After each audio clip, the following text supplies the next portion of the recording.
તો નિવેદન આપવામાં આવ્યું છે ભાવનગરના। ત્યારબાદ ભાવનગર કલેક્ટરે પણ આ ઘટના મુદ્દે નિવેદન આપ્યું છે। ભાવનગરના વિનોદભાઈ ભટ્ટ ઇજાગ્રસ્ત થયા હતા તેવું કલેક્ટર મનીષ કુમાર બંસલે જણાવ્યું। ગુજરાત સરકાર જમ્મુ કાશ્મીર સરકારના સતત સંપર્કમાં પણ છે। વિનોદભાઈ વિશે માહિતી મેળવી રહ્યા છીએ તેવું પણ કલેક્ટર મનીષ કુમાર બંસલે જણાવ્યું। इसमें हमें जानकारी मिली है राज्य की तरफ से कि जम्मू कश्मीर में जो पहलगाम जिला है वहाँ पे एक अटैक हुआ है और उसमें भावनगर के मिस्टर विनोद भट्ट नाम से एक व्यक्ति है, तो वो भी घायल हुए हैं। बाकी इसके बारे में और ज़्यादा जानकारी हम गुजरात सरकार से, और गुजरात सरकार है वो जम्मू कश्मीर मीन्स की वहाँ के SCOC से ले रही है। अभी ये जानकारी नहीं मिली है कि वो कहाँ के हैं, और उसके बारे में हम डिटेल मीन्स की स्टेट का जो इमरजेंसी ऑपरेशन सेंटर है वहाँ से ले रहे हैं।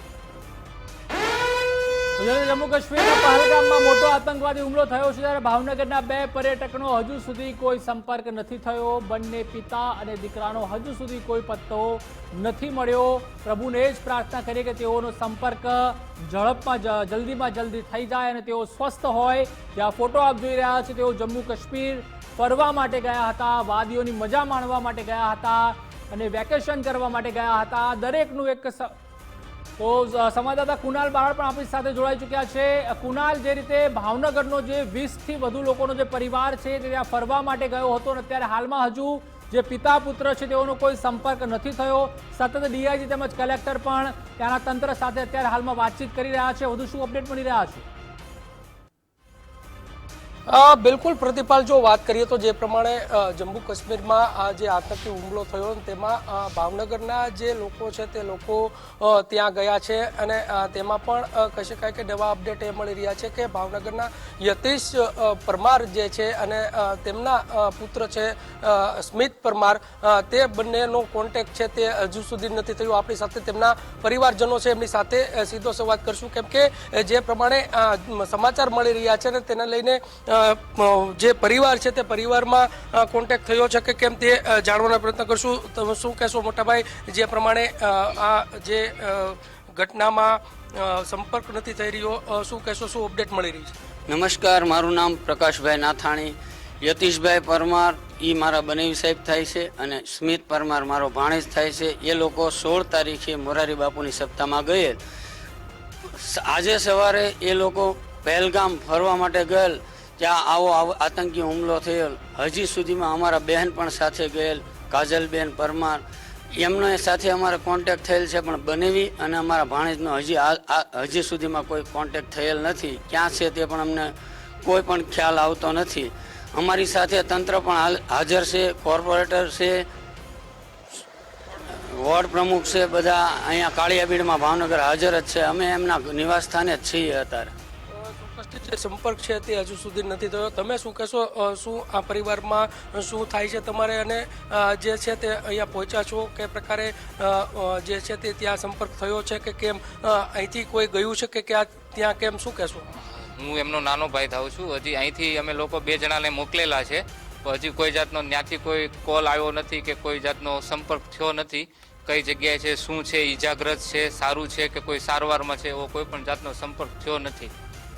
કોણ પરિવારમાંથી ત્યાં ગયું હતું અને શેની માટે ત્યાં ગયા હતા, અને જે પ્રમાણે આ હુમલાની જે ખબર છે તે તમને ક્યારે મળી અને ખાસ કરીને કઈ પ્રકારે અહીંયા સંપર્ક થયો, શું કહેશો? ત્યાં મોરારી બાપુની સપ્તાહ છે, એ સપ્તાહ સાંભળવા ગયા હતા અને આજે સવારમાં તે લોકો ફરવા માટે થોડી બહાર નીકળ્યા છે અને ત્યાં આ રીતનો હુમલો થયો ને એમને વાગ્યું કે નથી વાગ્યું એવો કોઈ પાક્કા સમાચાર છે નહીં અમારી પાસે।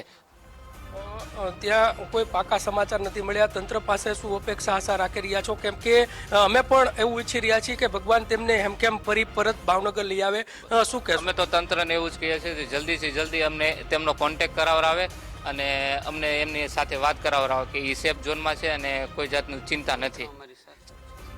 ચોક્કસથી જે પ્રમાણે પરિવારજન છે તે પણ ઈચ્છી રહ્યો છે કે અહીંયા જે છે તે પહોંચી જાય, વ્યવસ્થિત રીતના પહોંચી જાય તેવી વાત પરિવારજન પણ કરી રહ્યો છે। અહીંયા આપણી સાથે કોર્પોરેટર પણ જોડાયા છે, વર્ષાબા, એમની સાથે વાત કરશું। વર્ષાબા, શું કહેશો, પરિવારને સાંત્વના માટે પહોંચ્યા છો, હજુ સુધી સંપર્ક નથી થયો, તંત્રમાંથી કઈ પ્રકારની વાતચીત ચાલુ છે, શું કહેશો? અત્યારે માનનીય ધારાસભ્ય શ્રી જીતુભાઈ વાઘાણી સાથે પણ વાતચીત થઈ છે. એ પર ઉપર દિલ્હી કોન્ટેક્ટમાં અમિતભાઈ શાહ સાથે છે અને અત્યારે આપણા કેન્દ્રીય મંત્રી નીમુબેન સાથે પણ અમે અને પરેશભાઈ બંને વાત કરી છે. નીમુબેને ત્યાં સ્થાનિક ફોનથી વાત કરી અને 20 લોકો હોટલમાં સેફ છે અને 2 જણાની જે તબિયત થોડી નરમ હતી એને હોસ્પિટલમાં એડમિટ કર્યા છે પણ સુરક્ષિત છે એવી વાત કરી. અને અત્યારે નીમુબેને પછી કાંઈ પણ જાણવા મળે એટલે અમે અત્યારે કીધું છે કે ગમે ત્યારે અમને ફોન કરજો, અમે અહીંયા જ છીએ, પરિવારને સાંત્વના આપવા આવ્યા છીએ, કોઈ ચિંતાનો વિષય નથી એવું આપણા કેન્દ્રીય મંત્રીએ કીધું છે. અને અત્યારે અમારા શહેર અધ્યક્ષ કુમારભાઈ, ધારાસભ્યશ્રીઓ અને બધા જ એમના દિલ્હી સુધી નહીં પણ જમ્મુ કાશ્મીર સુધી લાઈવ કોન્ટેક્ટમાં છે અને જેમ બને તેમ વહેલી તકે સુરક્ષિત બધા અહીંયા પહોંચી જાય એની વ્યવસ્થામાં ત્યાં વાત કરી રહ્યા છે. મારો એક પ્રશ્ન છે કે આ પરિવારજનના 2 સભ્યોનો કોન્ટેક્ટ હજી સુધી નથી થયો. તંત્રમાંથી કોઈ આપના લેવલથી કોઈ વાત થઈ હોય અથવા તો કેન્દ્રીય મંત્રી સાથે કાંઈ વાત થઈ હોય એની વિશે કહેશો? હા, એમના જે એક દીકરો અને એમના ફાધર છે 2 હોસ્પિટલમાં એડમિટ છે અને એમની તબિયત પણ સારી છે એવું અત્યારે તંત્ર દ્વારા જણાઈ રહ્યું છે અને એમના વાઈફને પણ બાટલો ચડાવ્યો હતો, એ પણ અત્યારે એમની તબિયત પણ સારી છે. પણ 20 લોકો એમની સાથે, એમના વાઈફની સાથે હોટલમાં સુરક્ષિત છે એવા અમને સમાચાર કેન્દ્રીય મંત્રી અત્યારે ટેલિફોનિક દ્વારા અમને આપ્યા છે. એટલે આ જે સ્મિતભાઈ પરમાર છે અને એમના જે સન છે એ બંને સુરક્ષિત છે એવા સમાચાર મળ્યા? હા, અત્યારે હોસ્પિટલમાં છે પણ કઈ હોસ્પિટલમાં છે એ અત્યારે તપાસ ચાલી રહી છે એટલે હમણાં ટૂંક સમયમાં આપણને જાણવા મળશે કે કઈ હોસ્પિટલમાં અત્યારે એડમિટ કરેલા છે બાપ દીકરા બંનેને અને એમના વાઈફ છે તે હોટલમાં છે એ પણ સુરક્ષિત છે અને તબિયત પણ એમની સારી છે.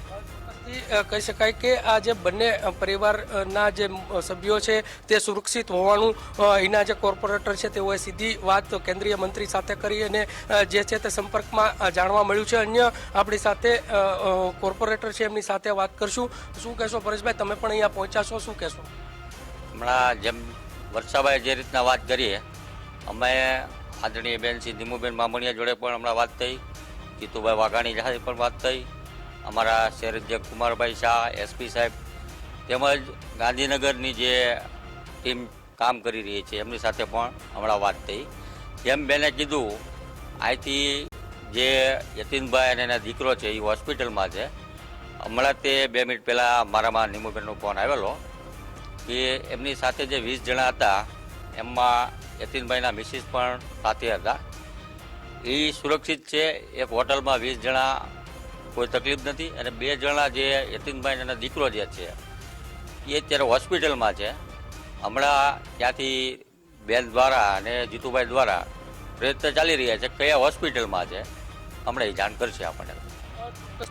પ્રતિપાલ, કહી શકાય કે જે પ્રમાણે અહીંથી જે કાશ્મીરમાં ગયેલા જે ભાવનગરના જે પરિવારના જે લોકો છે તેને કેમ રીતના પરત લાવવામાં આવે તે જે છે તે વાત છે તે અહીંયા થઈ રહી છે. સાથે કેન્દ્રીય મંત્રી સુધી અહીંયા આગળ ફોન રણક્યા છે અને તમામને સુરક્ષિત રીતના ભાવનગર પહોંચાડવામાં આવે તે પ્રકારના પ્રયાસો અત્યારે હાલ અહીંયા થઈ રહ્યા છે. પ્રતિપાલ, ચોક્કસથી કુનાલ, જે દુઃખ છે, પીડા છે, વેદના છે તે તો આ પરિવારજનોમાં જોવા મળી જ રહી છે. આપનો આભાર. આગળ પણ આપણી પાસેથી માહિતી છે તે લેતા રહીશું. જે રીતની ઘટના સામે આવી છે જમ્મુ કાશ્મીરમાં પુલવામા બાદ આ સૌથી મોટો